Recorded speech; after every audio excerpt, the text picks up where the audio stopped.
Hello and good evening and welcome to the Algarve in Portugal for another round of the IGP Super Formula Lights Fun League. My name is Edward Hunter. Alongside me in the commentary box is broadcast director Dean Hopton, or Biggles as we sometimes call him when we remember. But anyway, welcome Dean to the Algarve. Hot and sunny, if it wasn't already hot and sunny in Europe. As you can see, 35 degrees temperature here on this circuit here. Of course, it's one of the newer circuits, 4.6 kilometers or 2.8 miles if you want to use the imperial system rather than the metric one. And it's going to be 30 laps of all-out action here. And of course, Lee Aberdeen, having won a week ago at Silverstone very dominantly, is looking to replicate that success once more here in Portugal. Yes, good evening as well to Edward and everybody tuning in. Of course, it's opposite end of the scale on my neck of the woods, where Lee would be as well too, because it's quite chilly in winter in Australia, but summer where he is currently racing here in Europe. And there it is for your championship standings, my friend. He's on top. Yeah, we have a couple of comments in the chat from Andres Coca, who says, "Let's go Asturtle." I'm trying to remember who that is. It's probably someone whose name I do not recognise, or maybe that's an affectionate nickname, Asturtle. I don't want to think about that one too much because maybe it has implications I've not realised. And then we have another comment from Eunice Simracer, which is Eunice Amal, who says, "Vamos!" So let's see if Eunice is competing tonight. I don't see him anywhere, unless he's hiding. But the Frenchman used to be one of the competitors here. And in fact, I think, can you see him from previous races in the standings? No, I don't see Eunice Amal anywhere. But of course, behind Lee Aberdeen, 127 points, having won and finished second in the first three races of the season. This is round 4, of course. Ludovic Ranson is in second, just 2 points ahead of Simon Fessy. Does that crazy fight between Ranson, Fessy, Zemstra, and several others for basically fourth position in that race at Silverstone. With it was eventually Tony Jimenez that finished second, didn't he? Beating the British driver whose name escapes me. It's only been a week. I've only done like 6 races commentary since then. I should be able to remember. As you can see, it was Brad Falager, of course. There you go, 82 points to his name in 11th. Elsewhere in the top 10, we've got Bahadin Iron in 5th, and Tony Jimenez was the runner-up last time, the reigning champion. He's on 105 points in 6th. Denny Cornu is 7th. Julio Palacio is 8th. Andy Flint is 9th. And Robert Ridgway rounds out the top 10 with the rest of the top 30 visible below. They're wrapping up qualifying too. And over to the team standings, my friend, real quickly too. Yeah, here you go. You can see XXX or XX Racing that lead on just 4 points ahead of Team Unity Red. So Unity got some catching up to do. Turkish iRacing Formula Team are third. Scuderia Racing Forces, SRF, are in 4th. And Asturtle, there we go. It wasn't named for driver, it's named for team. And they are 5th in the points, just ahead of Ridgeway Racing Team UK, Team Unity White, Flaps VRT, Ridgeway Racing Setups, as distinct from Ridgeway Racing Team UK, and Apex Thunder Racing, who ran at the top 10, just ahead of Modern Racing Prince GP and Force International Racing Team. So, as you can see, we'll have to look out for Asturtles. Asturtle is Jimmy DeSantos and somebody else as well. Yeah, there we go. We'll look out for them. DeSantos, 12th on the grid at the present moment. It's Lee Aberdeen, who's purple in the middle sector on this final lap. Pearl's the best in the final sector. He is 800ths of a second ahead of Lee Aberdeen. Ahead of Brent Rees, sorry, is Lee Aberdeen. Yeah. He's not ahead of himself. That's a logical... That's what we call a goof, ladies and gentlemen. But yeah, Brent Rees having a much better qualifying than we've seen in the past couple of rounds. And Stefan Dodderer in car number 0 is just behind Tony Jimenez in 4th position, ahead of Ludovic Ranson. So a good qualifying from Dodderer, the Dutchman, who usually is not particularly high up the order. We're used to seeing him as a bit of a, I don't want to say backmarker, but he's usually outside the top 10, isn't he? Nonetheless, it's very, very competitive to finish in the top 20 here, given the quality of the grid and how chaotic some of the races are. It's very easy to get caught up in that chaos. And as we saw at Silverstone, we had like a 5-6 car train in the fight for fourth, which really shows you what IGP Super Formula Lights is all about then. So as qualifying concludes, all 23 cars that took part are in the pit lane. Robert Ridgway and Richard Van Veen did not set lap times, but hopefully we will see them on the starting grid. I think Ridgway might have had a grid penalty anyway, which is why he didn't bother taking to the track. Yeah, but so then to do. You're right, absolutely. So, yep, soon it'll flip over. The sessions down to 0 right now, and any second we'll have the grid up here this evening. Thank you everybody for tuning in. Make sure you like and subscribe and support this fantastic racing league as well too, which you can visit by going to iGPFun.com and get all the information that you require. Our grid this evening. There you go then. So it is Lee Aberdeen and Brent Rees that make up the front row. Another pole position for Aberdeen in a row. Tony Jimenez, he lines up third. He is the other As Turtle Esports driver, of course. It's the two Spaniards. And Stefan Dodderer for the RRS Astronauts team is fourth. Ludovic Ranson is fifth for Unity Racing. Then it's Kevin Zemstra rounding out row 3 in the Dutch outfit. Then it is Nguyen, who lines up seventh, with Julio Palacio joining him on row 4. Alex Aguado lines up on row 5 with Andy Flint for company. Then it is Kuji Ito, who lines up 11th with Jimmy DeSantos and the other As Turtle alongside him on row 6. Eddie Amos and John McKenzie make up row 7 out of Scott Taylor and Ben Goyette on row 8.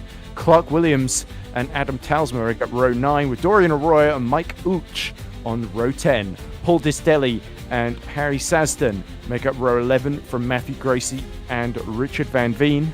And then it should be Robert Ridgway in 25th and last position on the grid, as we see that grid starting to populate, and the start should be very, very soon then, Dean. What are we going to look out for in this one? Temperatures are hot. Tyre preservation could be key here. A lot of fast corners here at the Autodromo del Algarve. Yeah, 30 laps to get it done in. So it's got to be take it gingerly, of course, in the first couple of corners.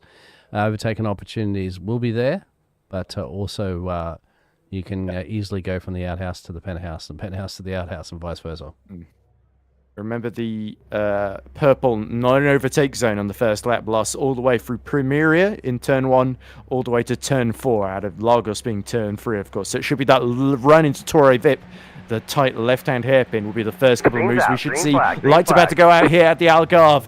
And away we go. Terrible start for Dodderer as Ranson and Zemstra immediately jump in. But Lee Aberdeen and Brent Rees make a clean getaway into turn 1 as it's very, very tight into that first corner. Who is going to get into 4th position? Ranson seems to have held on to it there. Stefan Dodderer only down to 5th then. So he's only lost 1 position to Ranson. Zemstra had to tuck in behind as everybody gets through that niggly tight little first chicane very, very smoothly indeed now as we go into the launch towards turn 5. We're out of the purple zone, ladies and gentlemen. This is where the first overtakes might happen then into Torre, Vip, Aberdeen, Rees, Jimenez, the top 3, followed by Ranson, Dodderer, Zemstra, Nguyen, Palacio, Aguado, who's just passed Palacio just getting past Aguado for 8th there, holding on to that position. Andy Flint rounds out the top 10. Jimmy DeSantos, by the way, has gained a position. He's passed Kuji Ito for 11th then. So keep your eyes out. Looks like Robert Ridgway has not made the start here, and Clark Williams is showing already a lap down. So I think we are down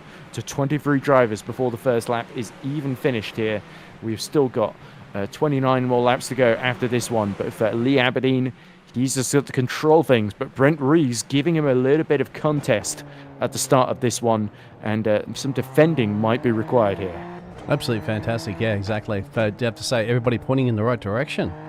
Early days on our racing here in Portugal, so good to see these drivers behaving themselves, realising that you want to get to that checkered flag at the end there. You've got to be able to get the first couple laps under your belt, and that number 1 lap is done and dusted there. Lee holding off. We had an early pit stop there from Stefan, it looks like. Yeah, I think Dodderer may have jumped the start, and this may be a drive-through penalty. He's serving as Brent Rees goes to the outside, tries to go the long way round. Lee Aberdeen forces Aberdeen, at the very least, to get defensive into that first chicane. And, when we did Formula One here, it would usually take the longer layout where those cones are. But for the F3 cars, whoa! A little bit of blinking out of existence there for Brent Rees, whose internet seems to be a little bit on the blink. That's not going to help him get past Lee Aberdeen. We've got Australian internet versus United States internet here. But Rees, who's been on the podium several times before, he's fought Aberdeen several times before, needs to be careful here because Tony Jimenez is right behind them in third. So where has Stefan Dodder appeared? He's down in 23rd and last position, 15 seconds behind Harry Saston, the Canadian, in 22nd as the next car up the road then. So this is a big setback for Dodder. Brilliant qualifying, but that one mistake off the line, you could tell he tried to back off immediately, knowing he jumped the start and giving up that position to Ranson. But it hasn't done him any good. He still had to serve the penalty then. So it really makes you wonder, when people jump the start, why they guiltily get off the throttle when they should just keep on the pedal and tank the penalty, because it's coming either way.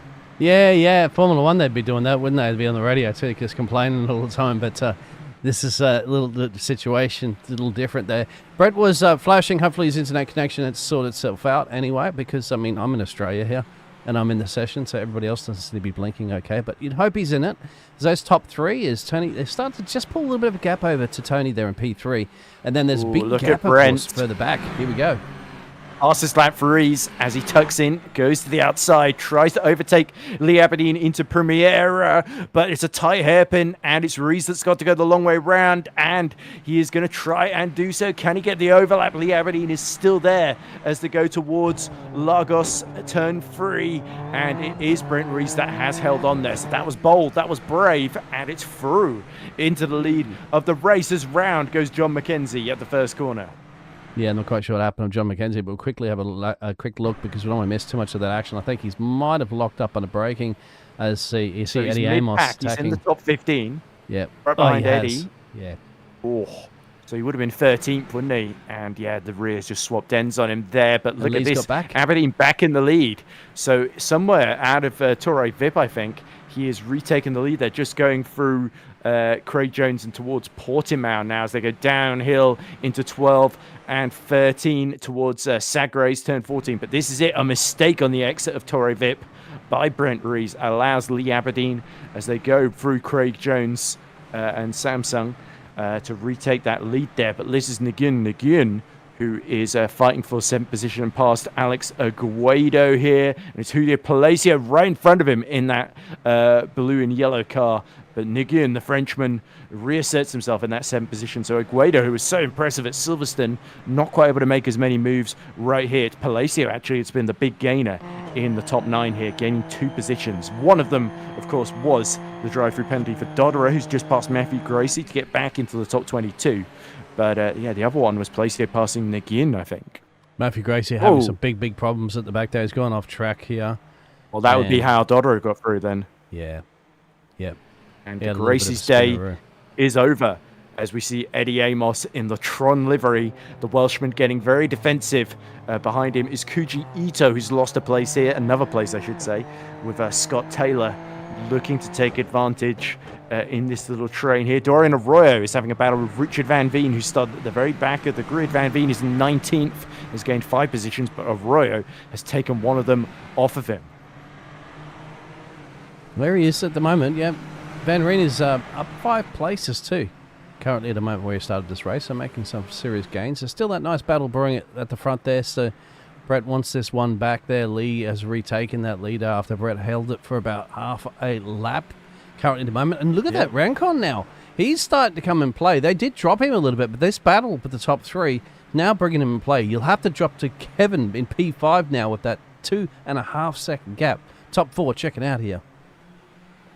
Yep, and if you look at the lap times, 1:39.7 from Ranson, fastest of anybody on track at the moment. So yeah, he is absolutely flying, and he's caught back to the back of Jimenez. Jimenez, of course, we're getting a little tow from Rees, who's getting a little tow from Aberdeen, and Ranson wants to be part of this train and join the party as well. Out of that last corner they come. It's Galp, of course. It's a very, very fast right-hander that leads to that sort of hill over the start-finish line and the start-finish grid. Brent Rees sets fastest lap, 1:39.6. He's going to, again, try and contemplate a move on Aberdeen, who gets defensive into our first chicane here out of Premiera, and towards Lagos they come. So really the best chance is going to be into Torre Vip, I think. He's got to force Aberdeen to get defensive again, but it was that exit where the lead slipped away, as we see Harry Sasden, I think, is in trouble because John McKenzie's just got past him, and there's a great fight with Dorian Arroyo in that mix as well, having been dropped by Van Veen. But again, Rees cannot get close enough, goes a little wide on exit to challenge Lee Aberdeen. The Australian has got this in hand, so Rees has got the pace, but has he got the racecraft to pull off the move and make it stick here? That is the big question. If he doesn't, then Jimenez and Ranson are going to pick their moment to usurp him in the train and take second position. One thing to catch, another thing to overtake, as you'd seen there, and it's proven that it had been done before. Brett, that blinking as well too might be thrown. He won't be throwing him off so much, but it'll be throwing the other drivers off. Thankfully, not that close enough to really cause a massive issue. That may be the reason why Tony Jimenez is just lurking in the background. As we're going to see a potential overtake here for the battle for P7 currently on your pitches. Andy Flitz just lurking in the background too, the other driver from the US of A.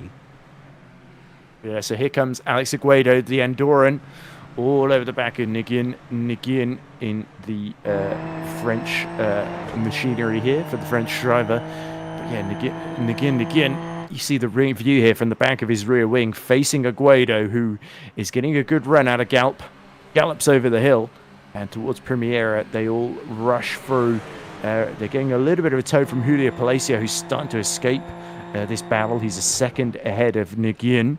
Nguyen just pulls the inside, gets defensive. Scott Taylor, though, is going side by side with Eddie Amos. This is the fight for 12th position. Amos on the inside. Kuji Ito, who's got actually back past Eddie and is now trying to pull away as the Japanese driver. But Scott Taylor here was not able to reassert himself around the outside.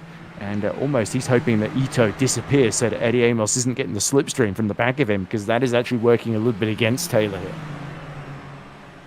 Absolutely. Yeah, it's getting some good racing between some of these drivers. They're looking to move the way up a little bit more in the championship for the points. That battle's still brewing currently at the moment in P7, as you can see in your pictures. Alex putting some serious pressure on.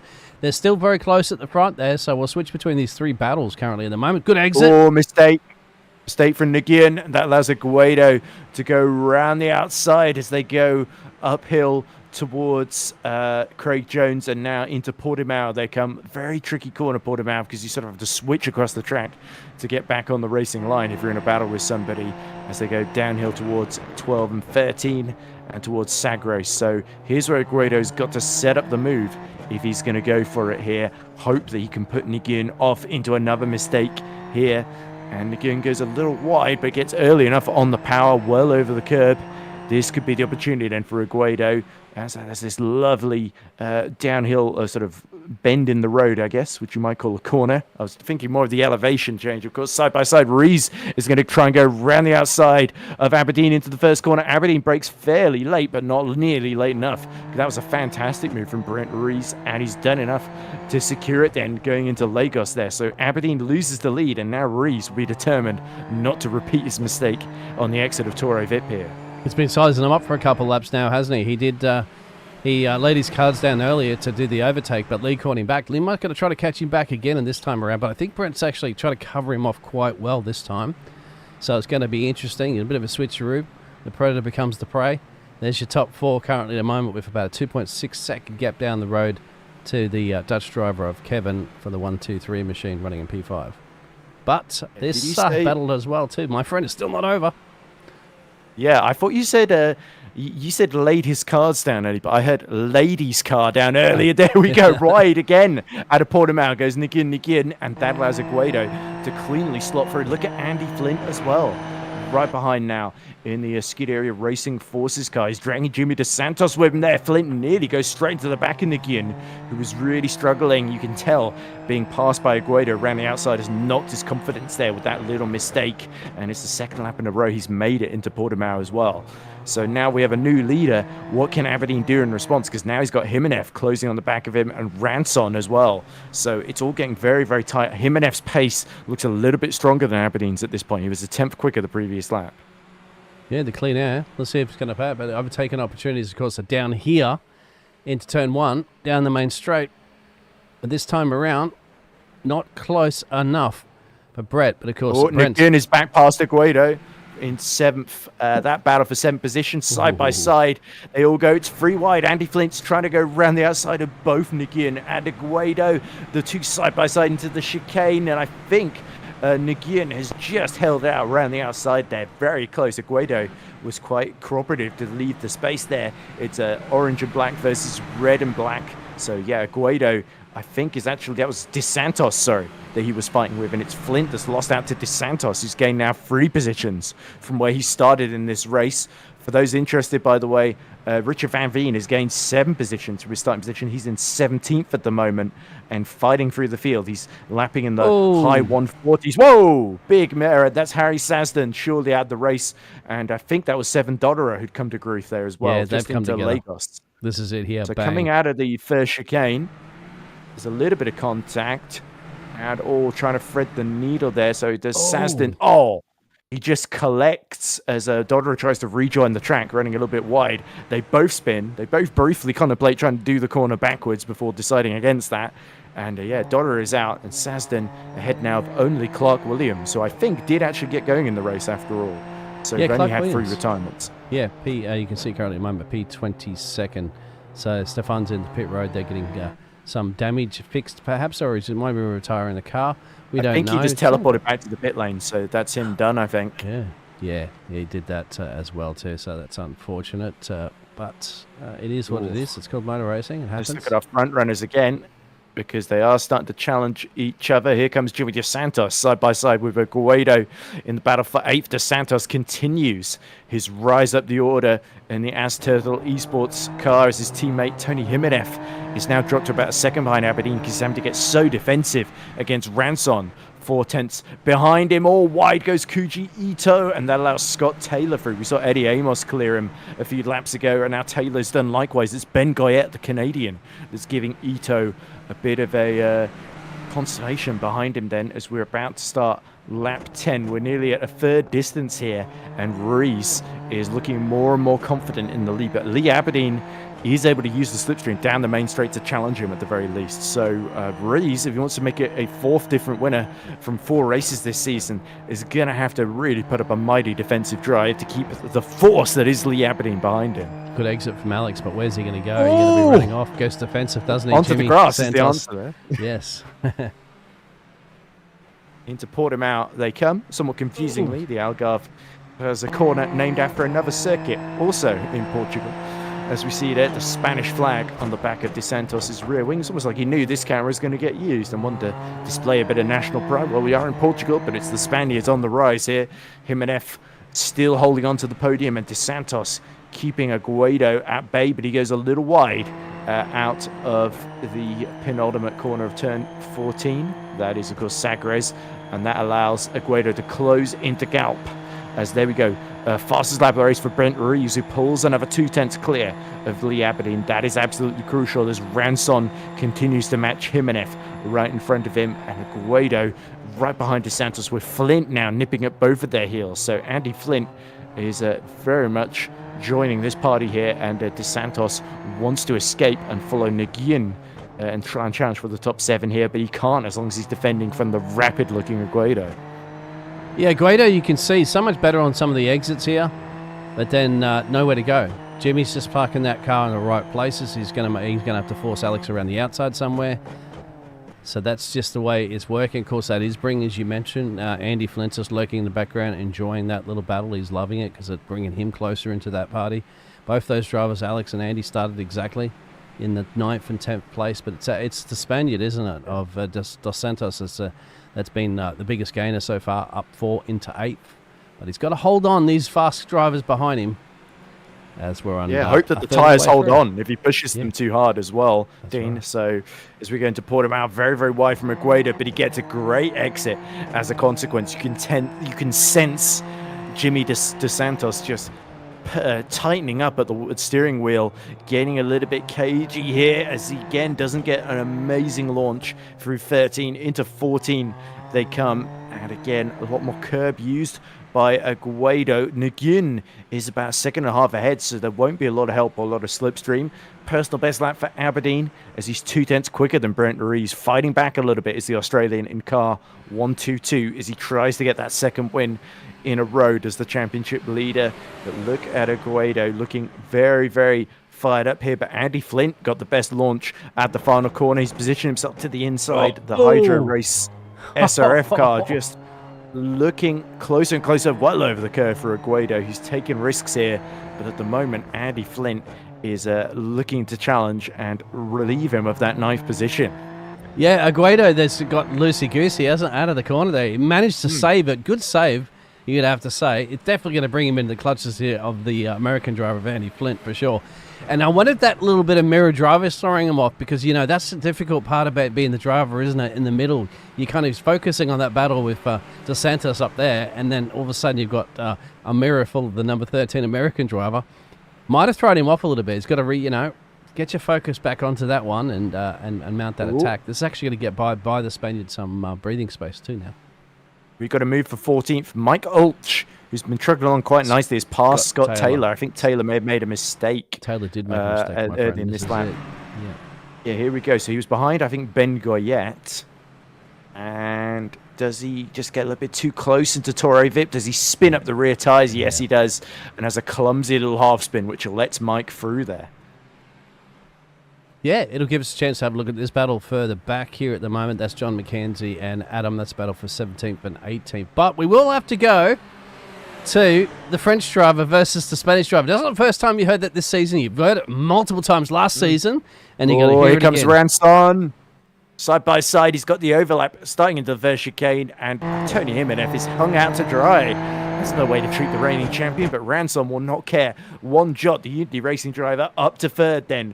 2 places gained as we see Aguado being overcome by Andy Flint then, and it's Flint well and truly up to 9th now as he continues his rise up the order. Yeah, maybe push too much out of those tyres, remember. You got to get to the end of the race, and you're only the third of the way through the distance. You start to see some of those cars, these super performers sliding in the rear end a little bit as they're getting a little loose. So that's going to be interesting, these drivers. You've got to take care of it and see how you can get to the end on that one. So I don't push too hard too quickly, they say. Yeah, John McKenzie, by the way, having a much stronger race than normal, and he's certainly cut out mistakes so far in P17 and lapping fairly competitively. He's starting to pull away a little bit, having just passed Adam Talsma, I believe, as we see Brent Rees just 8/10 ahead of Lee Aberdeen. But Aberdeen, as we approach half distance here, is starting to run out of tricks, and I think Rees is starting to realize that he has got the pace and he's just gaining in confidence all the time. As we see Aguado trying to get his own back through turn 13 on the back of Andy Flint, and Flint will have to harness some steely defensive driving here in the SRF to keep Aguado at bay. But Jimmy Dos Santos, luckily for him, has had some breathing room now. He's not got Aguado breathing down his neck. Tony Jimenez now starting to drop away a little bit from Ranson, who has actually matched the lap that Aberdeen did. He's just set a personal best, 139.7. So our 3 leaders really setting electric pace right now. But it's Rees that's the fastest, 139.5, gaining. He's nearly got the gap to Lee Aberdeen to 1 whole second here, which is the biggest it's been for a long, long while in this fight here. I'm loving it. This will be an overtaking opportunity here for Kujiti on the Tron car there of Eddie Amos. That could be a textbook pass as long as you make it stick. Swinging in front there, get the exit, get the power down, and job done there for the Japanese driver. Back up at a P11 where he started this race. Speaking of Tron, if you're watching the British Grand Prix just over a week ago, they had this graphic thing that they were using in the package where it would show the line that the driver was taking as, Nguyen has hit trouble. He spun, I think, coming out of the Torre Vip hairpin, and that has dropped him out of 7th position. So Jimmy Dos Santos is up to 7th. Nguyen is down to 10th. And this is where it all went a little bit pearl-shaped for the Frenchman. Completely unforced as well. Is it just on exit? Oh, too wide, too early on the power, and a big cloud of tyre smoke there as rubber is well and truly burnt and not in the right direction, it must be said. But very lucky not to get any damage. Just drops a couple of places back now, 3 places from where he started. He's in 10th place. He can fight his way back up. Let's look at that. Reach out and just touched the front wing there of Alex's car. That's how close Andy and Alex are. Yeah, so Andy Flint and Alex Aguado a little too close for comfort. Aguado looks like he's got a very, very good run there as we see Taylor defending from Mike Ulch. I think this is Scott Taylor, who Mike Ulch made a mistake, and now he's challenging him again for that 14th position, isn't he? After his spin of his own at Torrey Vip. So how is the rest of the field getting on? Alex Aguado still within touching distance as we see Eddie Amos going back around the outside of Kuji Ito into turn 1. And is Amos far enough alongside? Yes, he is. So no sense Ito causing a collision there by getting too close to around the defend position. As we see the move between Ulch, who gets past Scott Taylor, completes the move into the first corner. So Ulch up to 14th, Eddie Amos back up to 11th. But up front, it is 6/10 now between Rees and Aberdeen. So Aberdeen has been clawing a little bit of time back as we see Aguado now challenging Andy Flint for 8th position here on the exit of Torrey Vip. But Flint has lost that position. He's not far enough alongside to dive back up the inside into Portimao there. So Aguado getting things back under control here, much to the frustration of Andy Flint. Yeah, it's absolutely fantastic. These two just going to go on for it 2 for now, and I believe this will not be over just yet as we get close to halfway through the race by the end of this lap. So stay tuned between these two drivers. Going to keep us very entertained, and hope you are entertained out there. I think Eddie Amos as well as Kojito will also be keeping us entertained, and I don't think Brett this battle, of course, with the front two is going to be over yet, although they're dropping 2.6 now to Racon in the P3. Just appearing in your pictures right now down the main straightaway. Fastest lap from Lee. He knows it's just going to keep him within a second and a half to the American, and it'll be definitely a fight for the victory for this one. Yeah, fastest lap of the race for Lee Aberdeen, 1:39.520, so a tenth quicker, just over a tenth quicker actually, than Rees. So Rees, if he's starting to get comfortable, he might want to rethink that as we see Flint immediately back up the inside of Aguado into the first corner. Is this going to run, I wonder, and is this going to allow Nagin, who's just set personal best lap, 3/10 quicker than Aguado in front of him, and nearly a full second quicker than Andy Flint? Is that going to allow him to join the battle? We're going to see a three-way fight for 8th position here. That'll be absolutely fantastic, because when these two start battling it out, of course, it brings in the other drivers from behind. And, of course, the Nagin is out of place there after that little spin that he had earlier. So he wants to get back up and crawl himself a little higher up into that top 10, which is currently, you can see, sitting in the 10th place on the leaderboard, just in the background. Yeah. I think Nagin knows it's unlikely he's going to get back up into the P7. He held earlier. His best chances may be P8, because look, Dos Santos is escaping up the road 1.5 seconds as Andy Flint getting defensive is going to enable him to pull even further away. So Dos Santos, the big gainer in the top 10.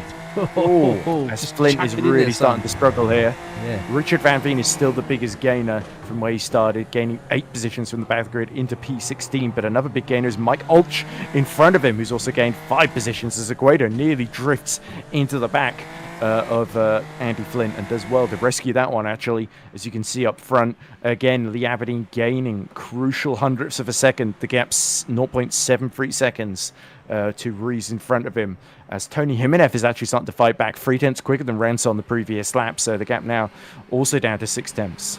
That'll be a battle for P3, then Brewing, of course, a battle for P1 Brewing. There's battle at the moment for P8 from P9th, and of course we still haven't forgot about that battle further back in the field there. You can see between 11th and 12th, these two ain't going to be over. Just time to do that. He's trying to get the slipstream. Around the outsides are interesting as Eddie goes defensive. Got to make it stick, but and it ain't going to stick that much. Too late. Yeah. Yeah, I think Ito was going for the Grand Prix layout. Yeah. But yeah. Ito and Amos have swapped positions multiple times in that battle for 11th, which is fantastic to see. The slipstream battle just going back and forth.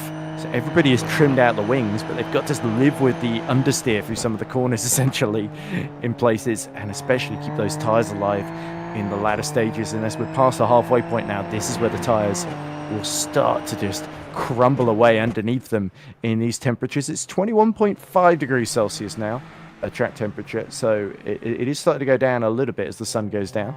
But yeah, you can see Rees here, who's done an absolutely superb job to fight his way into lead, but a small mistake, runs a little wide out of turn 14 out of Sagres, And now through Galp, it's a couple of tenths closer for Lee Aberdeen. And will this just be the little impetus he needs, that little mistake? Another fastest lap there is 139.4, 3 tenths quicker. So Rees, if he keeps running wide and making mistakes, he could well lose the lead to Aberdeen here. So he needs to keep the pace up.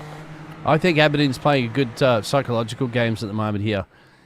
Stay behind, don't do anything too crazy just yet, but you're chipping away there. What you're doing, of course, is that you're essentially nagging the driver, the American driver's ears to go, he's going quicker, he's going quicker, he's going quicker each lap. And that can psychologically throw you off, isn't it, when you're leading a race? Because you're like, oh, I might have to step up, I might have to go a bit quicker. And, of course, when you go quicker, you also increase the opportunities of making mistakes. And I think that's what Lee's hoping that Brett's going to be doing soon.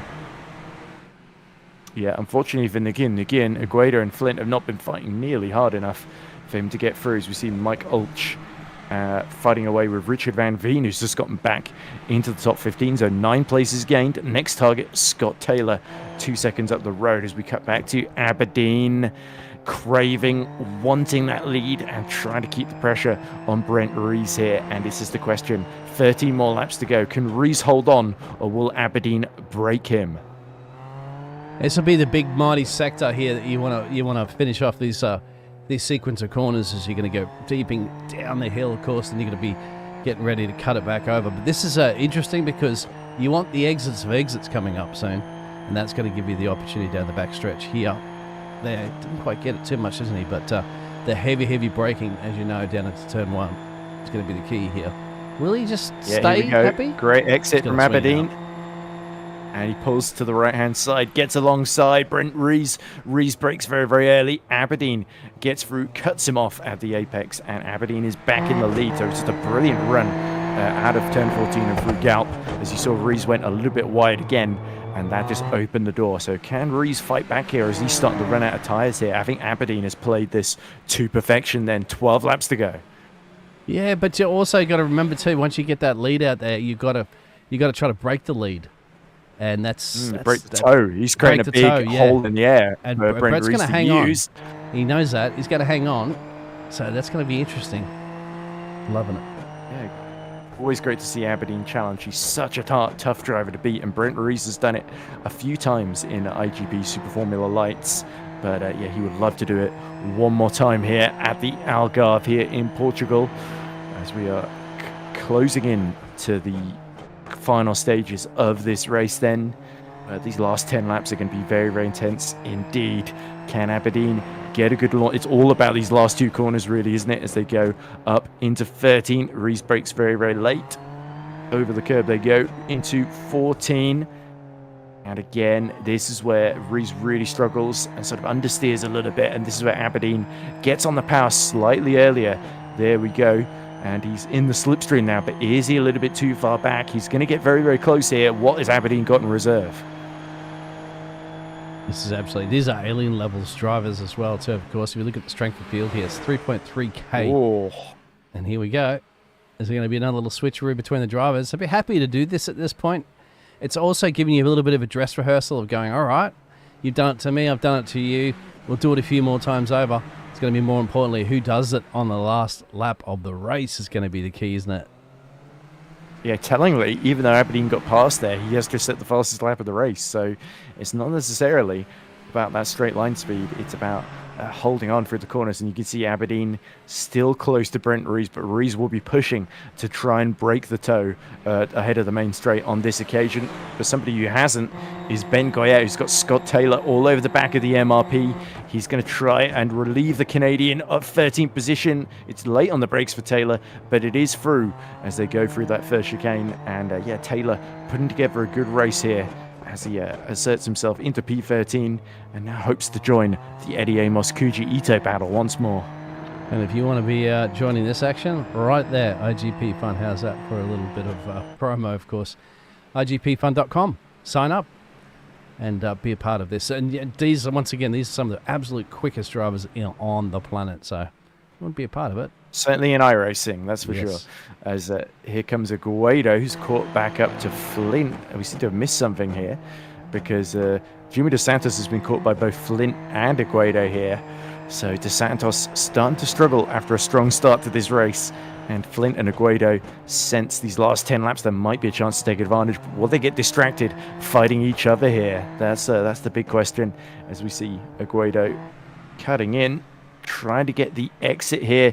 They're both going to get a sort of double toe from the back of DeSantos. So this could get very, very messy here if they're not careful. Flint needs to be careful not to make the move too early because he could just find himself exposed going into the first corner. And Jimmy DeSantos is pulling to the inside and he's trying to avoid getting caught up here, but he's pulling back to the racing line. And Andy Flint is still there. Yes. Here comes Aguado. Aguado backs out. Flint goes very deep to the outside. It's side by side, and DeSantos somehow just able to hold on, but having to back off as Flint nearly crashes into the side of him. That was almost a reaction from DeSantos as he gets a bit sideways, and through go Flint and Aguado. Brilliant. Brilliant racing there, and unfortunately not for the Spaniard so much. Still right behind Brent Ruiz here. He looks like he's setting him up for this lap. 10 laps to go. Can Aberdeen retake the lead on this occasion here? Ruiz under pressure. I think we're going to be seeing it again. And similar situation maybe with Tony in that P4 position, still putting pressure on the Frenchman. Great battles, as you can see in your timing tower. We have 4 close battles. And I believe with 10 to go, we're still going to continue to have more of that. Jimenez is also briefly got very, very close to Ranson. He's within 3/10 of him in that fight for third. Look at this, very wide again from Brent Ruiz. Will this be the opportunity that Aberdeen needs as he tucks into the slipstream? It's getting close enough that you can get the launch over the hill that gets you even closer into the first corner. He's a little bit further back than he'd ideally want, so Aberdeen might back off it, but Ruiz is getting right to the middle of the road to defend, or as if to say to Lee Aberdeen, don't even think about it, but he is thinking about it. And speaking of which, Jimenez to the inside of Ludovic Ranson into the first corner there. So Ranson again was being closed in and had to leave the door open there, and now he seeks to fight back into turn 3, but goes a little wide on entry here. Jimmy DeSantos was lost out because he's come into the pit, so maybe he's got a track limits violation or something. That's a very good possibility, isn't it? That could be the situation. You wouldn't be yielding that position so much there. Remember, there was contact there, forced out wide. That might have been on iRacing that said, hey, you've been off the road. Naughty, naughty. Even though they can't do too much about that because there's no stewards to kind of overrule that decision. So that might be the very much situation. 2 teammates. That's Ben Goyette fighting away with, has he just let Van Veen through, I think, in the MRP, the sister MRP, and now John McKenzie is trying to have a go at Ben Goyette as well. McKenzie has clawed his way up to 15th after a slightly tricky start to the race. He's only 1 position down from where he qualified, so the Scotsman keeping the pressure on Goyette. Big gain, of course, has been Van Veen, 11 positions gained from where he started. Now, he is by far the biggest gainer in this race, but he also qualified about as far back as he can get by not saying a time. As now we see Aguado moving around, trying to keep the pressure through Portimao on Andy Flint, who again goes wide, nearly hits the gravel actually. So the SRF looking a little bit vulnerable. The American now has to defend like crazy for these final 8 laps. Aguado is going to come at him like a missile if he gets a chance into turn 1. But speaking of which, Aberdeen close but not close enough to launch an attack up the inside of Ruiz, as here comes Jimenez still trying to get back around the outside of Ranson, who's retaken that position actually going into turn 1. Yeah, that's the action. Of course, we've got a few more drivers coming down to that turn 1 too, so it's going to pan out. Aguado made the move too early. Because look at this. That's allowed Andy Flint back through. And Aguado's had to tuck back into the slipstream. That it has. He won't be able to fight back from that one. So there it is. So it's going to be very interesting who places their car. Who's going to want to be the one in the front, essentially, isn't it? On the penultimate lap, because that's like playing past the parcel. But it is past the parcel, isn't it? Because sometimes you got to think it's not the best to be at the front because you're going to be breaking the slipstream. You're not going to have that nice little boost there of about 10 kilometers an hour or something, isn't it, to give you that slingshot. So and you've also got to think about where that start line is. As we see, I think Jimmy DeSantos losing further ground here as Adam Talsma is having a go at him now. So DeSantos has dropped behind Mackenzie, Goya and Ulch after serving that drive-through penalty. He's made another mistake under pressure, so it's not turning into a good day for the second of our Asturtle Esports cars. Look at this, Andy Flint about to be pushed along by Alex Aguado. Aguado just swerves to the outside, downhill into 12 and 13. But you do sense here as they go down, that's actually into Portimao they're coming now, so got a bit mixed up there. That was through Samsung and Craig Jones they were fighting just there. Interesting to have a corner just named after a guy called Craig Jones. As we side by side go the leaders. Brent Ruiz is now under attack from Aberdeen, who tries to go around the outside, but again Ruiz maybe using a bit more fuel mix just to get the crucial car length he needs to defend up the inside. And you sense Ruiz is taking this much more seriously now. Now that we're running out of time in this race, 7 laps to go, and Aberdeen looking a little bit desperate here. I think he's loving it. I think both these drivers All are wide from Ruiz as they go downhill towards the Torre VIP. Can Aberdeen get close enough to go up the inside? The problem with that is he'd be very exposed diving up the inside here, so he thinks better of it, and again knows his best chance is on that start-finish straight again. And Ruiz, though, is responding to it, is preparing for it every lap. It's so difficult, isn't it? It's so difficult just to tackle this track on itself in these high temperatures. It's also difficult to be thinking about how you're defending, also thinking about how you attack as well. Too. You show your nose at the moment a little bit too much, it's going to get chopped off. Yeah, and I think Ruiz knows as well that if he lets Aberdeen through on the final lap and tries to overtake him on the run to the line is actually fairly early, so it's incredibly risky to do that. So his better chance is holding on to the lead and keeping that track position going into the final lap rather than sacrificing it, I think, and going for the slipstream. I think you're absolutely right. Exactly where that start-finish line is. It's not going to be enough time. It's not like you wait all the way down into turn 1 where they've been doing those overtakes.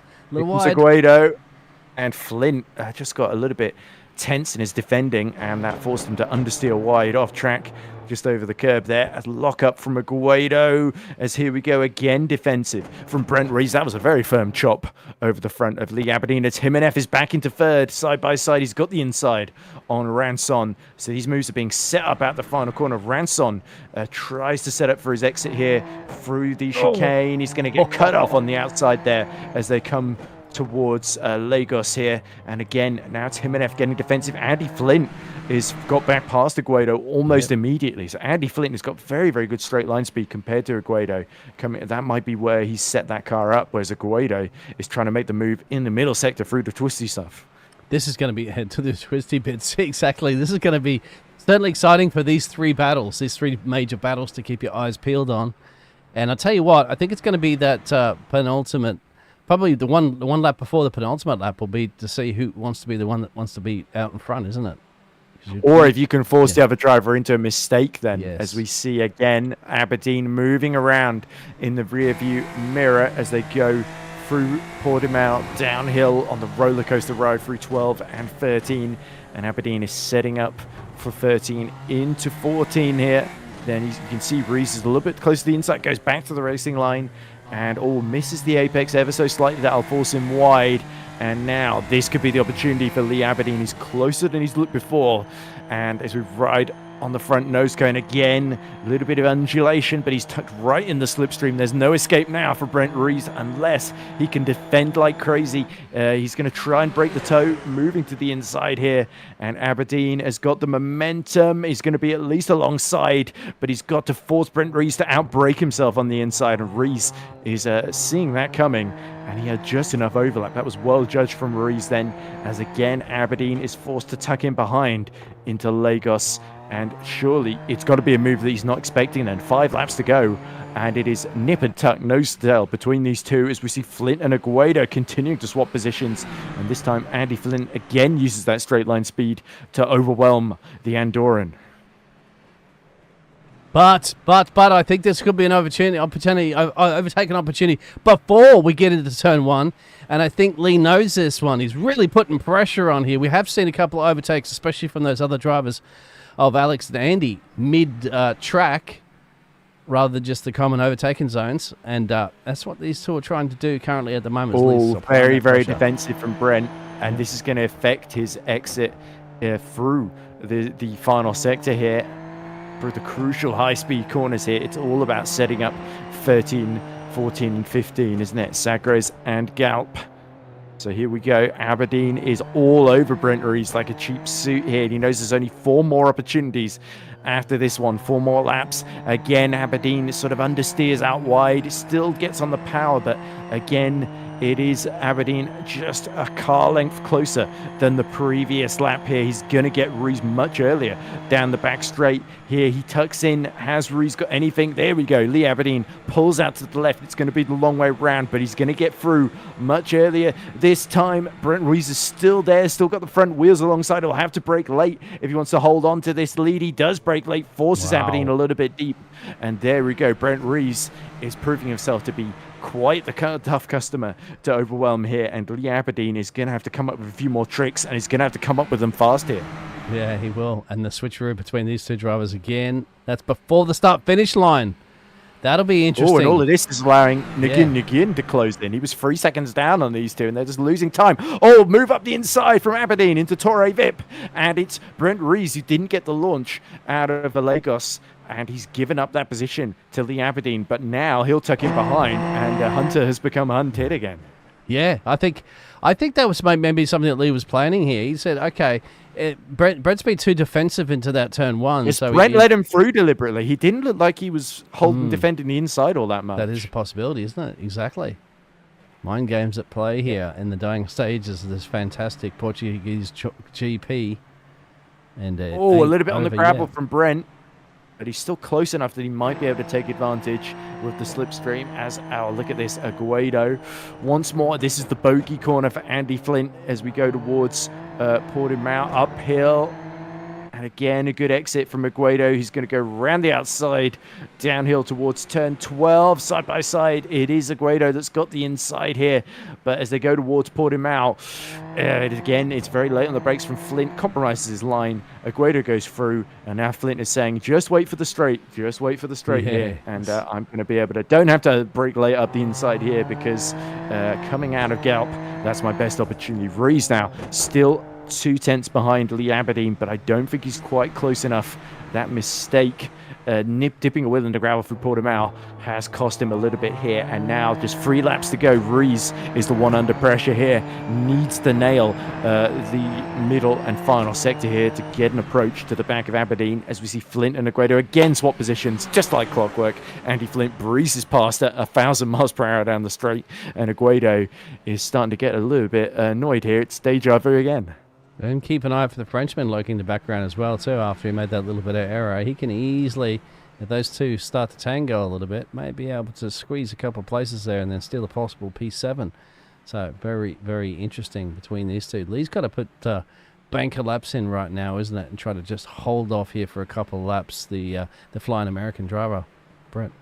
Yeah, Ranson has started to regroup a bit. He's 2/10 quicker than him and F, and the gap 8/10 then as we go into these closing stages here. Rees is getting very, very close, very, very early into turn 13, and that's extremely wide from Aberdeen. He was pretty accommodating there, but now he's the one that tucks into the slipstream here. So as we're about to start the penultimate lap, this might be exactly what you were talking about, Dean. It's Aberdeen that wants to be the one behind and getting a brilliant tow as they start this penultimate round of the circuit. And look at this, Brent Rees immediately tucks to the inside. Think, okay, let's get this this over with. He'll have that. I exited. That's textbooks right there. Textbook if you can get that one.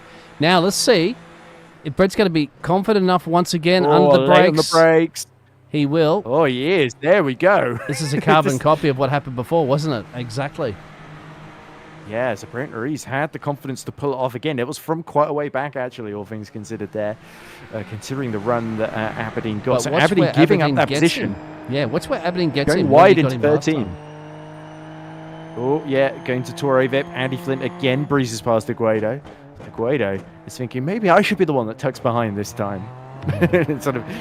Maybe he's starting to catch on to what the strategy is here.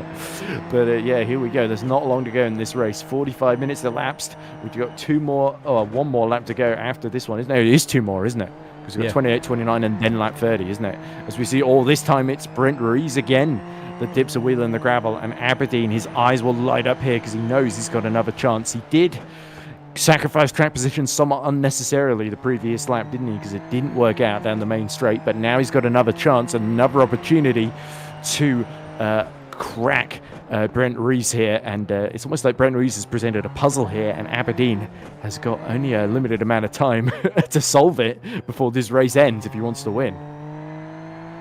Certainly going to be something to look out for here. You cannot afford to make any mistakes go. right now, the drivers. They've done this dress rehearsal multiple times. Now it's for real as we start the penultimate lap, and Lee Aberdeen tugging it behind, pulling out to the left-hand side. This time he's much closer, much further, but has he got the overspeed here? Brent Ruiz still got a wheel, still got a wing alongside. He's much further back this time. Yeah. Can Aberdeen pull across the front of him? No, it's too deep again.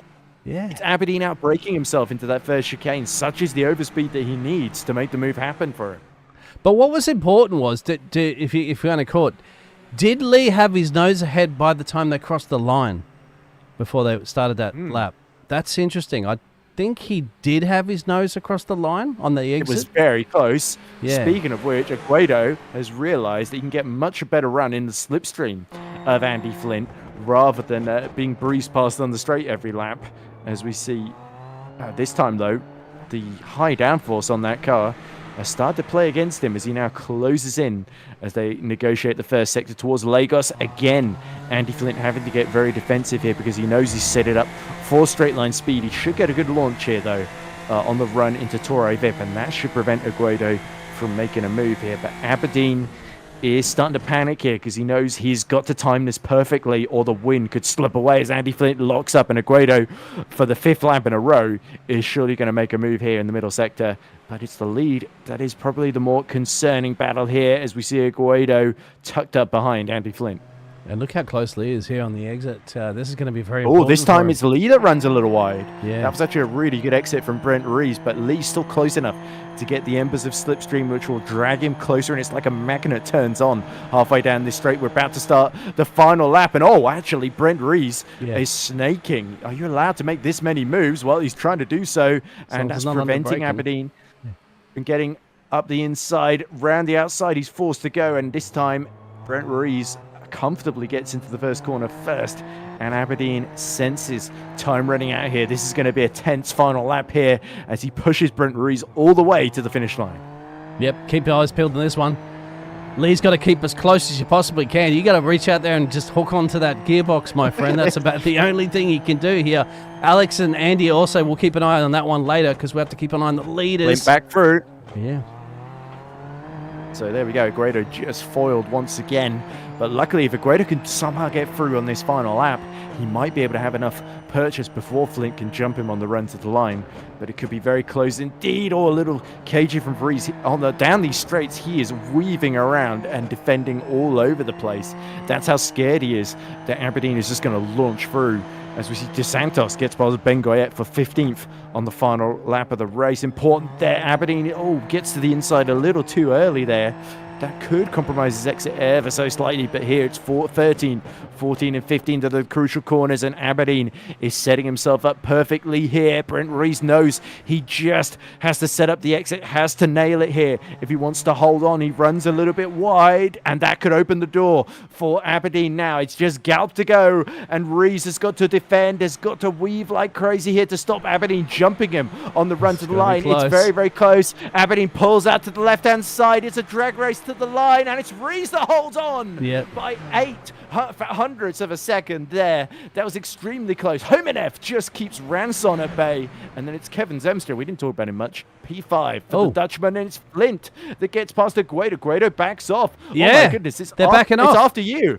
What are they playing out here? And again, know. disappears into the distance. Eddie Amos 9 seconds behind, so they can't afford to play it too lax here because he's halved that gap now. And you see Andy Flint there. Aguado knows he's not got the straight line speed, but he's going up to speed now. Pulls to the outside. And what on earth happened there? Andy Flint, I think, would have had it regardless, given the straight line speed advantage he seems to have. But he felt the need to play chicken there with Aguado. That was very interesting, these drivers, isn't it? It's like slowing down. They were slowing down to like Aguado. Yeah. He'd lifted off there just at the end to taunt him. Yeah, I just Eddie wanted to Amos see here makes for a brilliant second. P10. Have a look at this. Okay, it's just like there. Contact. It's contact. Oh! That's why. My goodness. Okay. Yeah. He was trying to let Aguado back through, so that was how Nguyen got P7 there. So I thought Nguyen wasn't going to get P7, but Aguado went on a bucking Bronco ride courtesy of Andy Flint there. Absolutely. It was what a race. What a cracker of a race. That was action-packed from start to end. Really but aside from that little bit of contact, and we only had a little bit of contact before as well, too, that was a very, very clean clean, fast, and furious race from all these gladiators, Centaurians here in Portugal, my friend. That's just a couple more drivers to finish up. Yep, that's where we are. Yep. Yeah, we'll get it right at one point. Right. So I think everybody's crossed the line. So let's go through the final results then. As I've just been told off from keeping people awake in the background, apparently. Yeah, everybody just gets really pissed off at me in my house, if I'm being completely honest. That's Pardon fine. my French. Yeah, there we go. But Brent Rees is the winner. Our fourth different winner of the season from 4 different races. Lee Aberdeen gave it his level best, but fell short by 23 thousandths of a second. So nearly perfect from Lee Aberdeen, but not quite. Tony Jimenez then rounds out the podium just ahead of Ludovic Ranson. Very similarly close gap there as we see a replay of Aberdeen just denied victory from a fantastic Brent Rees. Kevin Zemster was 5th. Julio Palacio, 2 places gained to 6th in the end ahead of Nguyen, who benefited from the Flint Aguado coming together. They were swapping positions so many times the collision was inevitable, really, and quite dramatic in the end it was too. But Flint somehow came out on top after Aguado. Very, very lucky to have his car in one piece when it contacted with terra firma again after that lift in the air. Eddie Amos rounds up the top 10. Brilliant fight with Koji Ito and Scott Taylor, with Amos the victor in the Tron livery. Great drive by the Welshman there. Then it is Richard Van Veen, 11 positions gained to finish P13. John McKenzie, 14th. Jimmy DeSantos, that drive-through penalty, scuppering his race as he finishes P15, with Ben Goyette, 16th. Adam Talsma, 17th. Mike Ulch, 18th. Dorian Arroyo was 19th. And our final finisher was Paul Distelias. Here's a replay. You saw, Aguado just catching the rear tyre on Andy Flint, and an absolutely colossal accident. Luckily, the suspension tough enough to take the hit, but quite a bit of damage from the floor of Aguado's car there. Not finishing the race, sadly, were Matthew Gracie, Clark Williams, Harry Sasden, Stephen Dodderer, and Robert Ridgway, who sadly did not see the start, although at least a couple of Robert Ridgway's drivers, like Scott Taylor for Ridgway Team Racing UK, did see the checkered flag. So that is a positive for Robert, and we hope he enjoyed watching the race, because unfortunately that was his only interaction with it. But anyway, Brent Rees takes the win in the 4th event of the season, and that's good news for him, isn't it? Because his championship is now well and truly underway. Yes, sir. And that'll be a wrap from a fantastic race that these drivers are going to be wanting to enjoy that one back there. Thank you very much again, my friend Edward. And, I think we'll call it quits for this evening. Thank you, everybody, for tuning in. Make sure you hit the like and subscribe button. Final words, my friend. And as James says, make sure you keep track of us on this YouTube channel, and also through these championships themselves, because you never know, we might be commentating on you on the track one day as well. I've been Edward Hunter. He's been Dean Hopton. Thank you very much for watching the 4th round of iGPFun Super Formula Lights here in Portugal. It is Brent Rees that takes victory at the Algarve, but Lee Aberdeen still holds a lead in the championship. Goodbye for now.